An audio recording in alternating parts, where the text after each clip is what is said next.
Bonjour, un petit tutoriel concernant les bases de numération et les systèmes de numération de position. Alors, quand on parle de base de numération, on parle du nombre de chiffres dont on dispose pour représenter des nombres. Donc, quand vous travaillez en base 10, ben, vous avez droit à 10 chiffres, 0 à 9. Lorsque vous travaillez en base 2, vous avez droit à 2 chiffres, de 0 à 1. Et lorsque vous travaillez en base 16, on a droit à 16 chiffres, de 0 à F. Alors, lorsque vous travaillez en informatique avec des nombres, vous devez toujours spécifier la base dans laquelle vous travaillez. Et pour ce faire, on place tout simplement en indice la base à la droite du nombre. D'accord? Donc nombre en base 10, nombre en base 2, nombre en base 16. Maintenant, les systèmes de numération de position, ça veut dire quoi? Ça veut dire tout simplement qu'un chiffre, selon sa position dans un nombre, aura un poids différent dans ce nombre. Et pour ce faire, j'ai pris l'exemple d'un nombre en base 10 que l'on pourrait lire 122 212. Mais on pourrait aussi dire que ici j'ai un 2, là j'ai un 2, là j'ai un 2, là j'ai un 2, ici j'ai un 1, ici à droite j'ai un autre 1. En quoi se distinguent-ils? Eh bien, ils se distinguent tout simplement par la position qu'ils occupent dans le nombre. Le premier 2, tout à fait à droite, à la position 0. Le 1 à la position 1. Le deuxième 2 qui se trouve ici à la position 2. Le troisième 2 qui se trouve ici à la position 3 et ainsi de suite. Ça veut dire quoi? Mais ça veut dire que en allant de droite à gauche, chaque chiffre occupe une position bien déterminée. Alors on va de droite à gauche, pourquoi? Tout simplement parce qu'on utilise des chiffres arabes et que les arabes écrivent de droite à gauche. Alors, on va maintenant passer à la base 10. La base 10, c'est la base que vous utilisez tous les jours dans vos calculs, c'est la base que vous utilisez dans vos cours de mathématiques, d'arithmétique et autres. Eh bien, nous avons droit à 10 signes, à 10 valeurs. C'est 0, 1, 2, 3, 4, 5, 6, 7, 8, 9. Attention, on va bien de 0. 0 est un chiffre. La base 10, ça ne va pas de 1 à 10. La base 10, ça va de 0 à 9. On est bien d'accord? Lorsque vous voulez reconstituer un nombre, vous allez tout simplement additionner chaque chiffre du nombre, fois la base, c'est-à-dire 10 dans notre cas, et à l'exposant, vous allez porter la position de votre chiffre dans le nombre. Donc si je prends le cas de 3609 en base 10, alors on va évidemment de droite à gauche, le 9 occupe la position 0, donc je fais 9 fois 10 exposant 0, et j'ai 9. Je me décale vers la gauche d'un seul chiffre, et je rencontre le 0. Le 0 est en position 1, 0 fois 1, 0 fois 10 exposant 1, et j'obtiens forcément 0. Je me décale à gauche d'un chiffre, je rencontre mon 6, qui occupe la position numéro 2.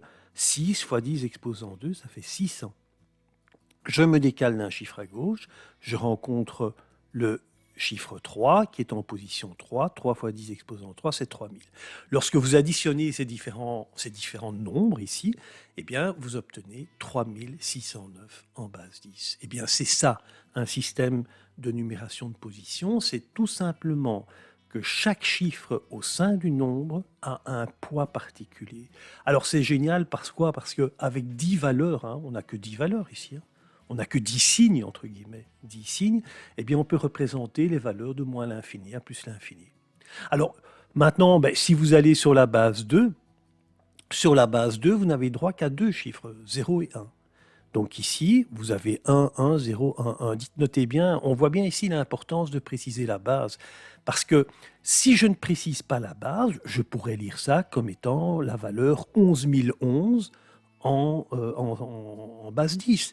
Mais ça pourrait être également une valeur en base 16. Donc c'est pour ça qu'il faut bien préciser en indice la base dans laquelle vous travaillez. Et le système est le même que pour la base 10. Je pars de la droite vers la gauche, et puis je vais tout simplement dire, eh bien ici, le 1 est en position 0. Je fais 1 fois 2 exposant 0, ça fait 1. Le deuxième 1, je me décale d'une valeur, je rencontre un 1 qui est en position 1. 1 fois 2 exposant 1, ça fait 2.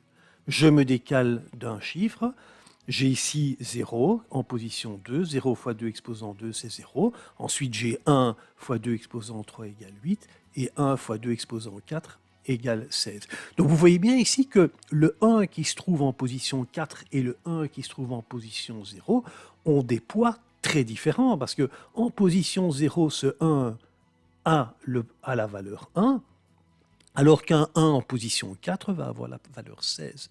Eh bien, c'est ça, un système de numération de position. Alors, lorsque vous reconstituez un nombre, que ce soit en base 10, en base 2 ou en base 16, vous obtenez le résultat en base 10. Et donc, on voit ici que la valeur 1, 1, 0, 1, 1 en base 2 équivaut à la valeur 27 en base 10. Maintenant, vous avez compris, hein, si vous allez sur la base 16, cette fois-ci, nous avons 16 chiffres. Oui, 0, 1, 2, 3, 4, 5, 6, 7, 8, 9. Et ensuite, le 10, c'est le A, le 11, c'est le B, le 12, c'est le C, le 13, c'est le D, le 14, c'est le E, et le 15, c'est le F. On va bien jusqu'à 15, on ne va pas jusqu'à 16, je le répète. Pourquoi? Parce que le 0 joue avec, hein. On va de 0 à 15, ce qui fait bien 16 chiffres. Et puis encore une fois, on va faire exactement la même technique. Si je prends un B à 9 en base 16, eh bien, vous pouvez dire que vous faites 9 fois 16, n'oubliez pas ici que la base c'est 16, hein. 9 fois 16 exposant 0, ça fait 9. Ensuite, vous avez le A. Le A, ça équivaut. Je rappelle que lorsqu'on reconstitue un nombre, on l'a toujours en base 10. Donc, en base 10, le A vaut 10. 10 fois 16 exposant 1, ça fait bien 160. Ensuite, le B, c'est la valeur 11. 11 fois 16 exposant 2, 2816. Et ensuite, ce petit 1-là, il va avoir un poids très élevé, puisqu'il est en position 3. C'est donc 1 fois 16 exposant 3 qui vaut 4096. Si vous additionnez tous ces nombres, eh bien, vous obtenez la valeur 7081 en base 10. Et donc, c'est ça, un système de numération de position. Voilà, j'espère que vous avez bien compris. À très très très bientôt.